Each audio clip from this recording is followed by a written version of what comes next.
নিজেকে সিঙ্গেল দাবি শ্রাবন্তীর।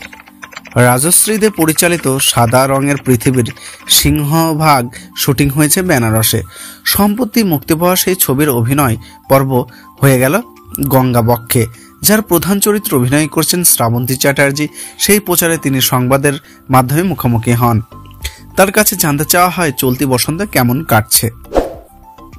শ্রাবন্তী হেসে বললেন, এই বসন্ত শুধু কাজ করেই কাটছে। শো, শুটিং, নতুন ছবি প্রমোশন, এখন কাজের সঙ্গেই প্রেম।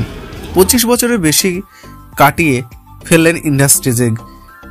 ফিরে তাকালে কি মনে হয়?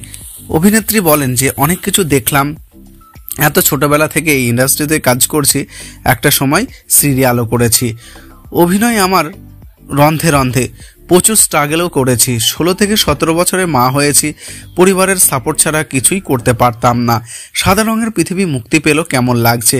তিনি বলেন, শিবানী আর ভবানী আমার দুটি চরিত্র। শিবানী একজন সমাজসেবী যে বিধায়কদের জন্য কাজ করেছে, তাদের পাশে দাঁড়াই, গরিব মানুষের পাশে দাঁড়াই। ভবানী চরিত্র নিয়ে এখনই খুব বেশি কথা বলা যাবে না। অভিনয়ের প্রশংসার পাশাপাশি আপনারাও সমালোচনাও তো কম হয় না। অভিনেত্রীর উত্তর, যার নাম আছে তার বদনাম আছে।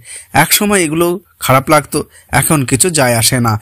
জীবন অনিশ্চিত, আজ আছি কাল নেই, বর্তমানে বাঁচি। কাজের প্রতি ভালোবাসা আর নিজের সত্যতা আছে, সেটাই গুরুত্বপূর্ণ। জিতু কমলের সঙ্গে শ্রাবন্তীর সম্পর্ক নিয়ে কথা উঠেছিল অভিনেতার ব্রেকআপের সময়। সেটাকে প্রভাবিত করেছিল? অভিনেত্রী বলেন যে লন্ডনে আমরা দুটি ছবির শুটিং করেছিলাম, যেখানে জিতুর প্রাক্তন স্ত্রীও গিয়েছিল।